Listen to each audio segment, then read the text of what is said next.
Queridos irmãos, nesta festa da exaltação da Santa Cruz, nós devemos nos perguntar, e talvez muitos já tenham feito essa pergunta naturalmente, do porquê foi necessário que Jesus morresse na cruz.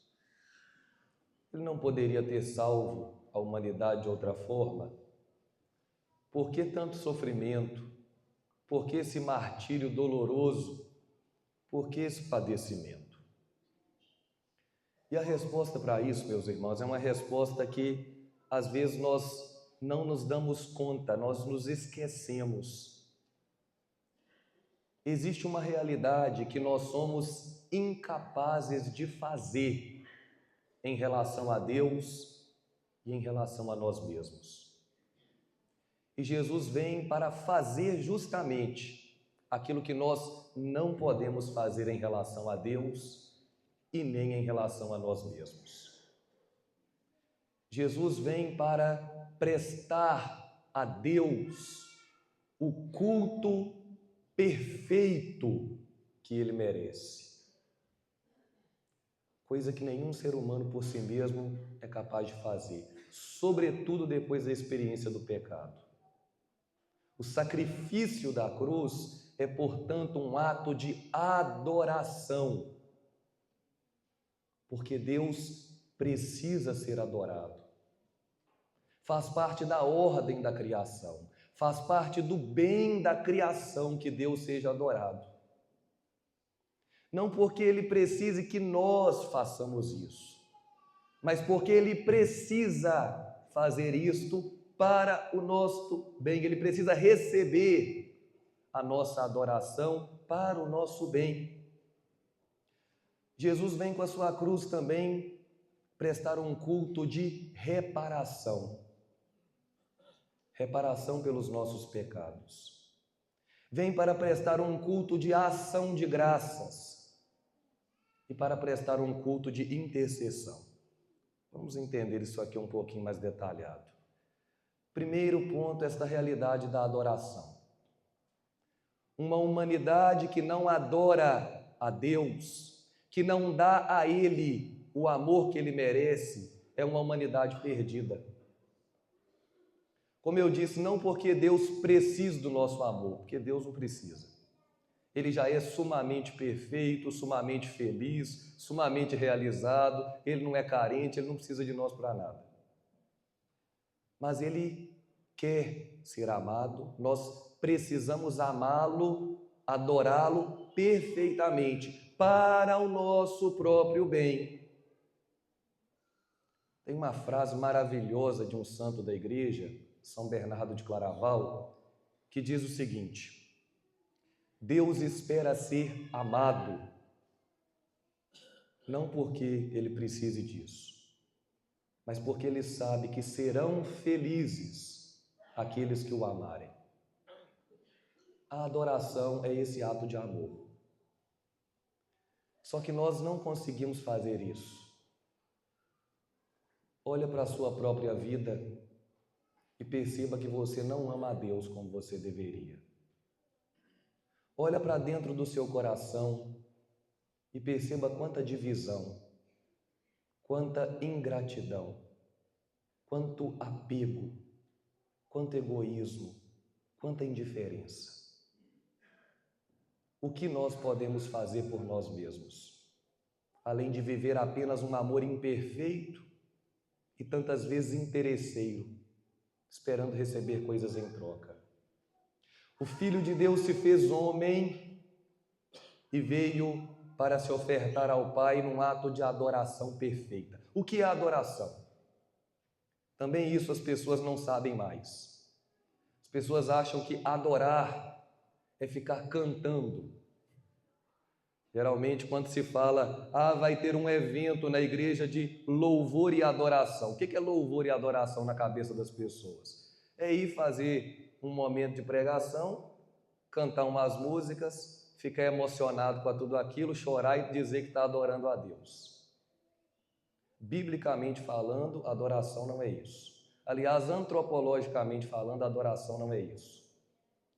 Se nós, por exemplo, formos olhar todas as religiões na história da humanidade, o ato de adorar sempre esteve relacionado ao sacrifício.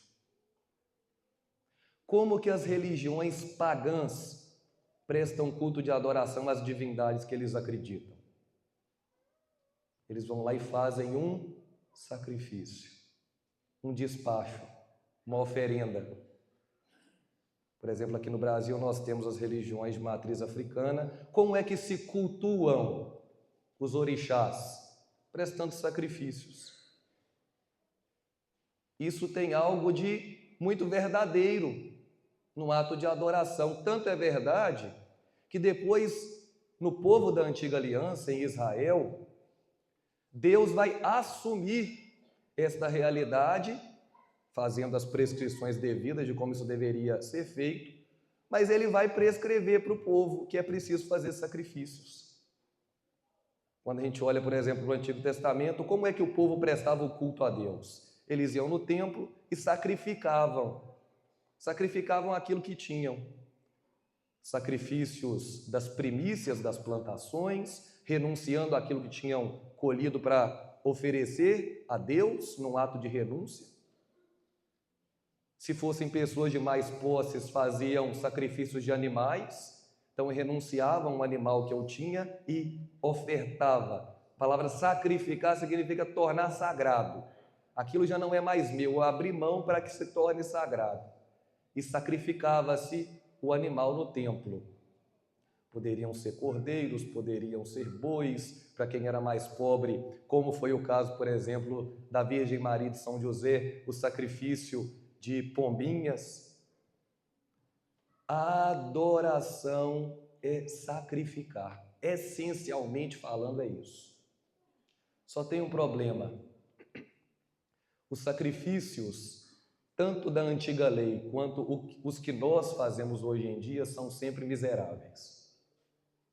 São sempre limitados e não mudam verdadeiramente o coração num ato de desapego e de entrega. Porque o sacrifício precisa conduzir a isso. Por que que Deus pedia que o povo abrisse mão daquilo que tinham? Porque Ele queria que os animais estivessem morrendo, coisa e tal? Não. Porque era um ato de renúncia. Quem é capaz de renunciar ao que de melhor tem e ofertar para Deus, está reconhecendo a grandeza, a autoridade e a divindade de Deus. Os sacrifícios, no entanto, que Israel faziam eram sacrifícios, muitas das vezes, miseráveis, no sentido de que não moviam o coração daquelas pessoas à conversão. Em certo momento, o profeta Isaías vai dizer, Deus falando pela boca do profeta, eu não tolero mais os vossos sacrifícios. Vocês estão ofertando coisas no templo e os vossos corações continuam cheios de idolatria, de injustiça, de maldade, de perversidade. Do que esse sacrifício vale? Nada.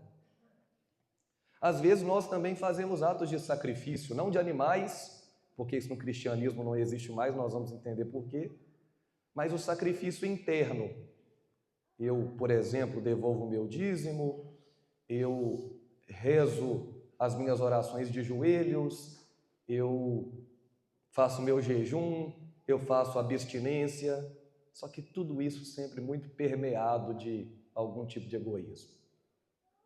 O que Jesus vem fazer? Jesus vem oferecer o sacrifício perfeito, o ato de adoração perfeita, que já não é mais os sacrifícios de bodes, de carneiros e de animais, é o sacrifício da própria vida. Como bem reconhecia João Batista, eis o Cordeiro de Deus. Ele é a verdadeira vítima. Ele é o verdadeiro Cordeiro. Aquilo que acontecia no templo era apenas um sinal, uma sombra do verdadeiro sacrifício que viria. O sacrifício de Cristo, que sem reservas, todo inteiro, entrega-se completamente ao Pai até o derramamento do sangue. Jesus aproveita daquele crime que estavam realizando contra ele, de querer matá-lo, para que naquele ato de morte oferecesse ao Pai um sacrifício perfeito. Os cristãos não fazem mais sacrifício de animais porque nós sabemos que sacrifício de animal para Deus não vale nada.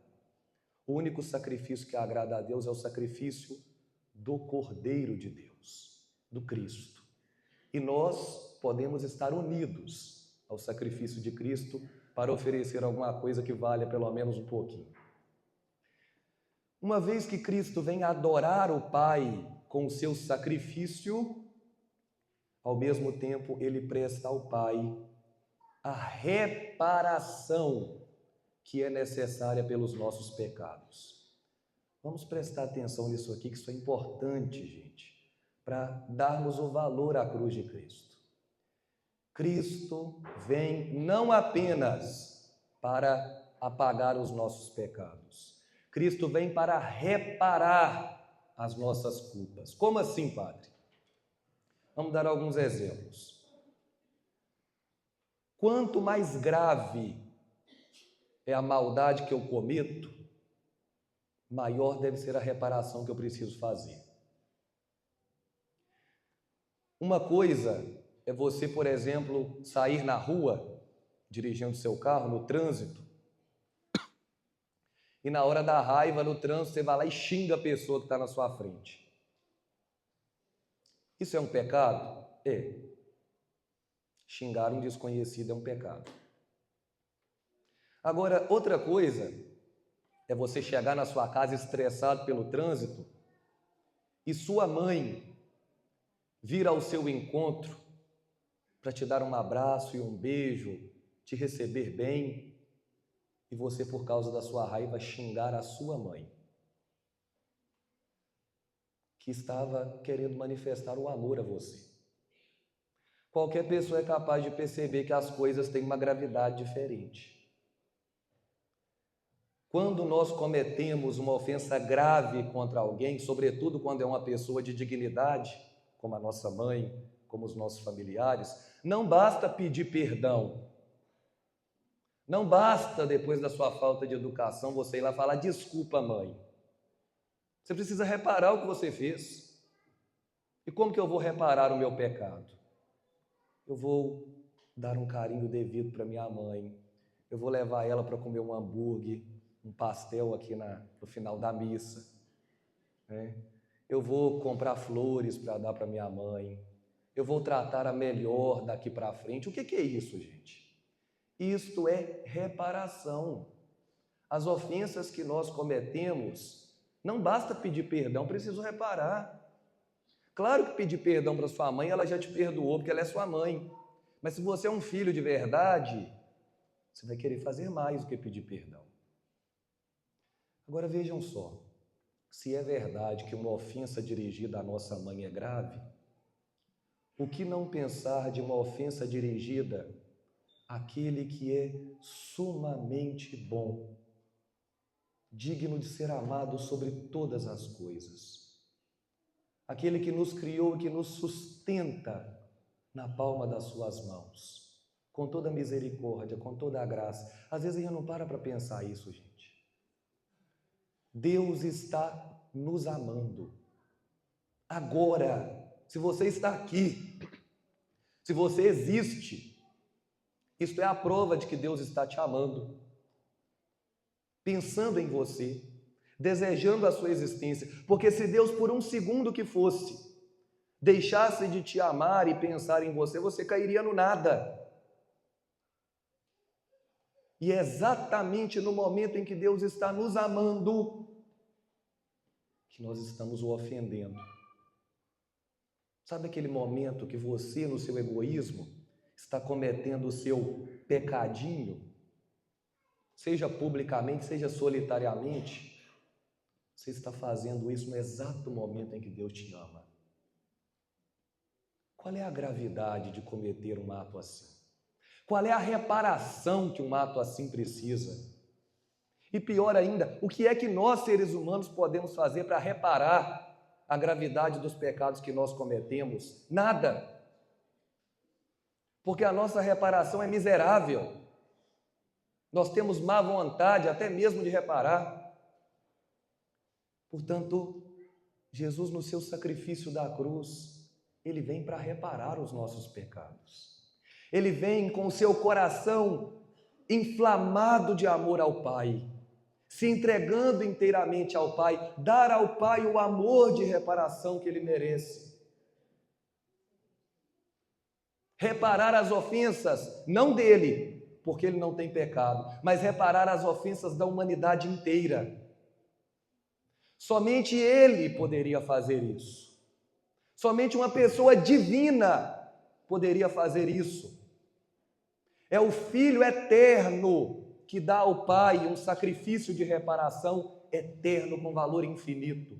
E é por isso que a reparação que Cristo fez na cruz pode perdoar os pecados, não apenas de você, não apenas de nós aqui hoje, mas os pecados da humanidade inteira, de todos os tempos. Da humanidade de ontem, da humanidade de hoje, da humanidade que ainda virá. Porque é um amor perfeitíssimo, eterno e infinito. E ele, por amor a nós, veio fazer isso. Dar-nos a graça da misericórdia e da reparação dos pecados. O sacrifício de Cristo na cruz é também o perfeito ato de ação de graças. Gratidão pelos infinitos benefícios de Deus, por tudo aquilo que Ele faz e por tudo aquilo que Ele já fez na nossa vida. Você que não agradece, você que tem o seu coração de pedra, você que não ama a Deus de verdade, não é grato pelos benefícios que a cada segundo Deus te concede, Cristo veio dar a ação de graças perfeita. Agradecer por nós que não agradecemos. Amar por nós que não amamos. Adorar por nós que não adoramos. E por fim, interceder. Interceder para que nós possamos, pelo menos um pouco, fazer isso também. Adorar, reparar e agradecer. Que coisa extraordinária aquela cena da cruz. Quem já assistiu o filme A Paixão de Cristo, de Mel Gibson, não tem como não se comover com a cena em que nosso Senhor está sendo crucificado. E naquele exato momento em que estão pregando os pregos nas mãos dele, naquele exato momento em que estão blasfemando contra ele, cuspindo nele, naquele momento, Cristo está rezando. Pai, perdoa-lhes, eles não sabem o que fazem. Como é possível um amor como esse? Só o amor de uma pessoa divina para rezar por nós até o fim, para interceder por nós até o fim. Se nós nos unirmos a Cristo, meus irmãos, nós, miseráveis que somos, infiéis que somos, egoístas que somos, nos unindo à cruz do Senhor, nós podemos também, pelo menos um pouco, oferecer a adoração devida com o sacrifício da nossa própria vida. A reparação por tantas e tantas ofensas que cotidianamente dirigimos ao Pai. A ação de graças pelos seus incontáveis benefícios e a intercessão de uns pelos outros. Para concluir essa homilia, não poderia deixar de fazer o paralelo que existe entre a cruz do Senhor e aquilo que nós estamos fazendo agora. O pontificado do Papa Bento XVI, ele insistiu muito que nas celebrações da Eucaristia se colocasse no centro do altar uma imagem do Cristo crucificado. Sabe por quê? Porque aquilo que nós fazemos no altar é exatamente aquilo que Cristo fez na cruz. Aquele sacrifício que nosso Senhor realizou há 2000 anos atrás, de uma vez por todas, é o sacrifício que se faz presente sobre o altar. O Calvário se faz presente em cada missa. O sacrifício perfeito de adoração, de reparação, de ação de graças, de intercessão se faz presente na Santa Missa. Quando o Padre ergue o Santíssimo Corpo do Senhor, ali está acontecendo a exaltação da Santa Cruz. Atrás das espécies do pão e do vinho está o santíssimo corpo, preciosíssimo sangue que foi derramado na cruz e que se faz presente sacramentalmente, mas realmente sobre o altar da Eucaristia.